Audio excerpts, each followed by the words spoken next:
Let's be honest, CAT is not just a test of DILR, Quant, and VARC, it's also a test of stamina. 2 hours, 3 sections, 0 breaks. You start sharp, but by the time you hit sections 2 and 3, brain fog starts kicking in. Questions feel longer, calculations feel heavier, and even things you know kind of start slipping away. That is mental fatigue. It is one of the biggest silent killers of CAT scores. If you can manage it, you will have a clear edge over people who have the same prep but run out of gas somewhere in the middle of the exam.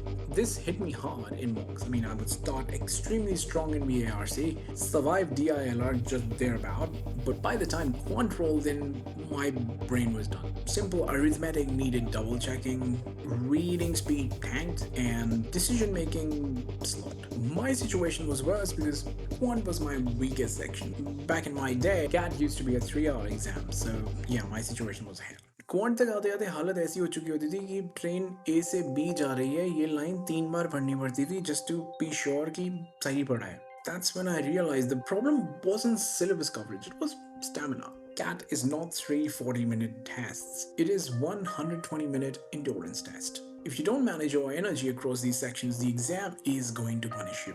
And if Quant is your strength, then I have to say it is even doubly serious for you. Because if you screw that up, there's no hope for you overperforming yourself in any of the other 2 sections because they're already gone. So yeah, trap 1, burning out in section 1. Don't sprint from the first moment, build rhythm. Blow your energy in the first 15 minutes and you'll crawl through the rest. Now, pacing makes a huge difference, but what does it even mean? So it means knowing how much time you can actually spend on each question. Pick the questions that you're going to spend time with and maximize your marks in the process while not taking too much stress. The gist of it is this. Tough questions उठा के अगर exam में उनसे लड़ने लग जाओगे तो even if उन questions को तुमने सही कर दिया, आसान questions छूट जाएंगे. उस section के तो छूटेंगे ही छूटेंगे और क्योंकि वो knowledge दिमाग में रहेगी ये section खराब हुआ है, next section भी बर्बाद कर दो. And that leads me to trap number 2.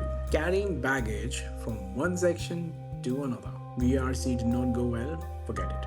DILR did not go well, forget it. If you drag that frustration forward, all that's going to make sure is that the next section also gets screwed up. You need a mental break after each section, take it. You need a reset, take it. Close your eyes, roll your shoulders, 2 deep breaths, and remind yourself, naya section, naya game. So ironically, this happened to me and in the actual exam, not a mock.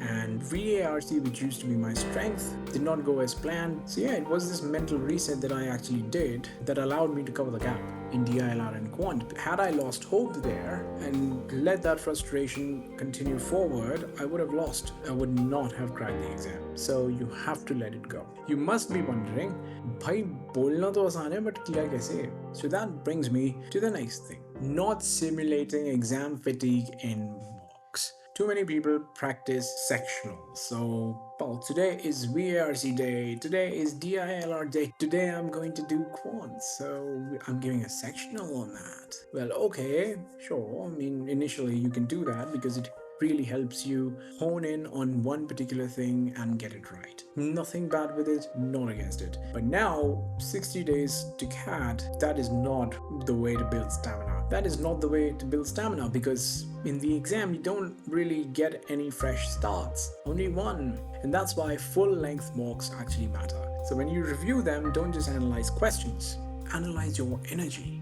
Where did the accuracy actually start dropping? Why did it start dropping? Was I carrying something over? Is that why it dropped? Was I distracted? What happened? What minute did the focus start to fade? That's the insight that you need. Questions के shortcuts तो हर कोई देख लेता है, लेकिन problem अगर तुम्हारे energy levels में है तो तुम्हें याद कैसे आएगा कि कौन सा शॉर्टकट लगाना है? वो सीन देखोगे कैसे? वो प्री कंडीशंस देखोगे कैसे? नोटिस कैसे करोगे कि शॉर्टकट लगाना है? So full length mocks are perhaps one of the best ways to actually train yourself. But don't overdo this to a point where your analysis is lacking.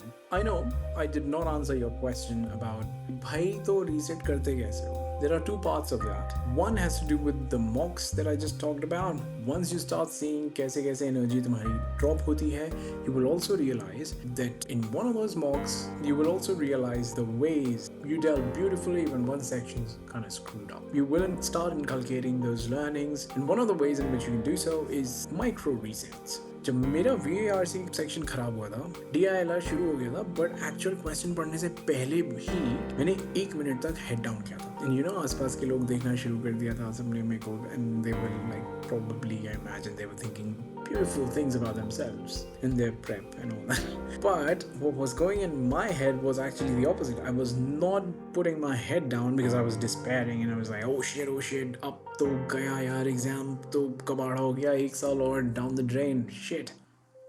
No. The idea was to get a reset. I'd given more than 100 marks for these kind of exams. I mean, for GMAT and CAT combined. Most of them being for CAT. So I had encountered situations where different things would go wrong. One of these would be this. In fact, this was one of the most common ones. That one section would get screwed up. Get this reset, and remember that just because you lost one battle does not mean that you have to lose the war as well. Okay, so small physical resets actually make a huge difference. Okay, you have to basically just break that mental frame in which your loss aversion actually wants to pull you in. Before a section starts, just stretch your fingers, roll your neck, close your eyes for 10 seconds, meditate, head down, do whatever you want, do whatever floats your boat, but do not underestimate the power of those physical resets. Mental fatigue does not stop at CAT. I mean, once you step into IIMs, and a single day is going to hit you with lectures, projects, committee work, placements, competition work, all at once. Notice I haven't even talked about friends or family or enjoyment or anything like that. I mean, that has to be done, of course, but in addition to this. So you can't say I'm tired and, I'll give this one a pass. You still have to perform. So winners are those people who basically realize that their bodies need to reset. You can't actually carry negative energy. You can't carry emotions, especially the negative ones, and allow them to ruin other things. So the winners actually have the ability to reset quickly, they conserve energy, and they stay sharp to the very end. CAT is your first lesson in that skill. Here's the takeaway. Don't burn yourself out in section 1. Pace yourself. Reset every section.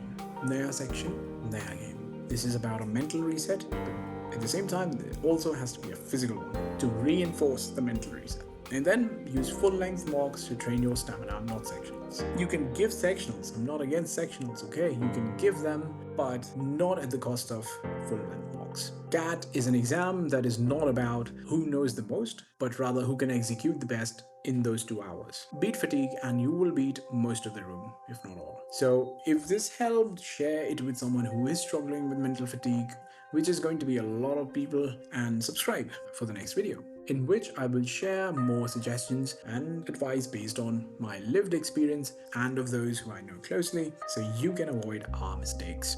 Till then.